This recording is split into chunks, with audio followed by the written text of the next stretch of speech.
اهلا وسهلا بيكم في حلقه جديده من سلسله حكايات من زمن ما فاتش.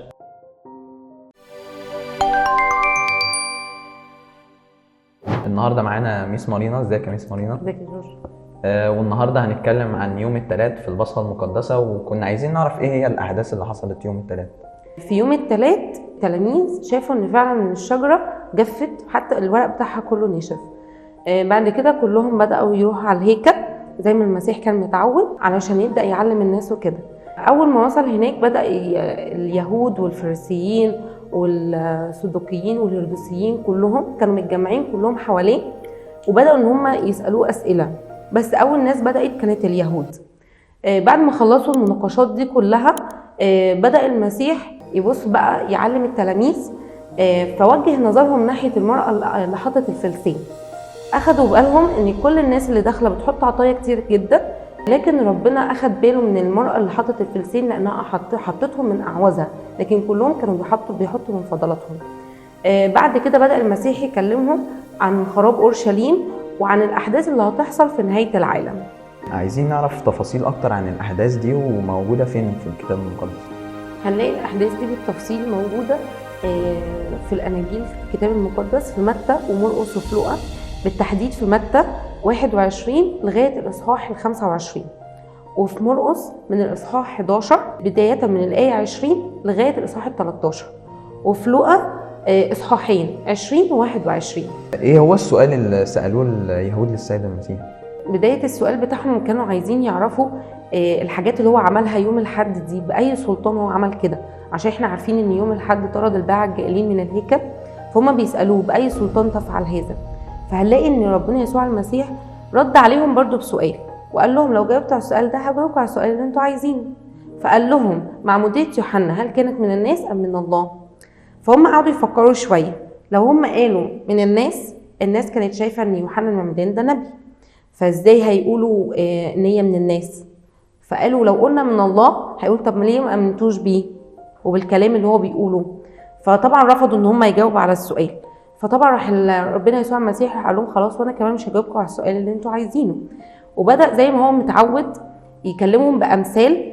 في الوقت ده قال لهم 3 امثال. اهم مثل فيهم كان مثل الكرامين، من ناحيه ان هو اكتر مثل بيوجه فيه او بيبين فيه شخصيه اليهود او بيفضحهم فيه في اللي هم عملوه معاه او كمان اللي لسه هيعملوه.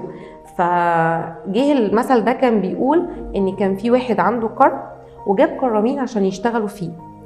فبعد ما هو خلاص جاب الكرامين عشان يشتغلوا فيه ومشي سافر، فرجع في الوقت اللي هم المفروض هيلموا فيه بقى الثمار بتاعه الكرم دوت.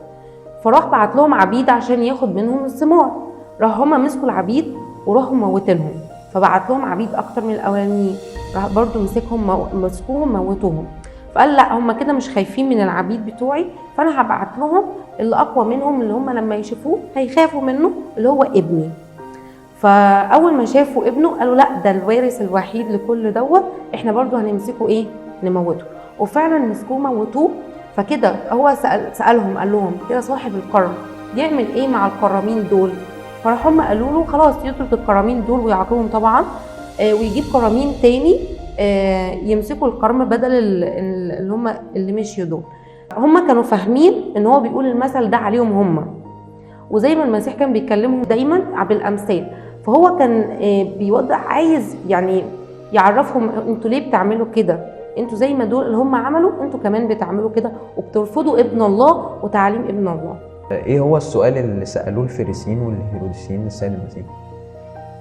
سالوه هم لما لقوا ان هو رد على السؤال بتاع اليهود، فراح قالوا طب احنا نجرب يمكن احنا نوقعه في السؤال اللي احنا هنساله. فراح قالوا له ايه؟ يجوز ان تعطى جزيه لقيصر ام لا؟ فراح قال لهم طب ادوني عمله، ادوا له العمله. فقال لهم الصوره دي لمين؟ فراح قالوا له لقيصر.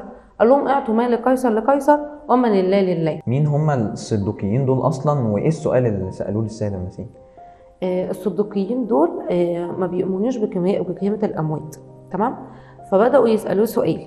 قالوا له مثلا لو في واحده كانت متجوزه وجوزها ده مات من غير ما يجيب نسل، بس هو كان ليه 7 اخوات وهي اتجوزت التاني، تمام؟ ومات وبرضه ما جابتش منه نسل، واتجوزت التالت، وهكذا لغايه السابع، وفي الاخر المراه هي اللي ماتت. فبيقولوا له بقى في الملكوت او في السماء يعني هي هتكون زوجة لمين؟ فراح قال لهم في السماء بيكونوا كملائكة لا يزوجون ولا يتزوجون.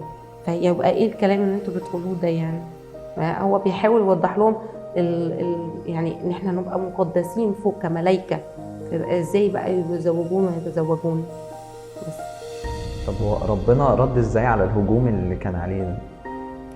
عمل ايه؟ طبعا كل الهجوم اللي كان عليه دوت هو حب بقى ان هو يعني يوقف المحادثات دي، لان هم اصلا مش هيرجعوا في الكلام اللي هم او المقتنعات اللي هم مقتنعين بيه. تمام. فراح قال لهم طب انا هسالكم سؤال، ان تظنون المسيح ابن من هو؟ تمام. فراح قالوا له ابن داود. قال لهم طيب هم كده جاوبوا صح، هو ابن داود. فقال لهم طيب ازاي بقى بالروح قال داود عليه ربا، بدليل ان داود قال عليه ايه؟ قال الرب لربي اجلس عن يميني حتى اضع اعدائك موطئ لقدميك. فازاي هو بيقول عليه رب وهو قال عليه ان هو ابنه، بتقولوا عليه ان هو ابنه؟ فطبعا هما ما عرفوش يردوا عليه، ومن هنا بدأوا ان هما ما يسألوهوش اي اسئلة تاني. بعدها على طول بدأ بقى المسيح زي ما احنا قلنا في البداية يكلم بقى تلاميذه عن المرأة اللي حطت الفلسين، وعن خراب أورشليم ونهاية العالم. وبكده تكون أحداث اليوم الثلاث من البصخة المقدسة تكون انتهت. وبكده نكون خلصنا حلقة النهاردة وعرفنا كل التفاصيل اللي حصلت يوم الثلاث، من أول لعن شجرة التين والمرأة ذات الفلسين، والحوار اللي حصل بين الفريسيين والصدوقيين والهيرودوسيين والسيد المسيح. وشكرا جدا لميس مارينا، ونتقابل في حلقة جديدة من سلسلة حكايات من زمن ما فاتش.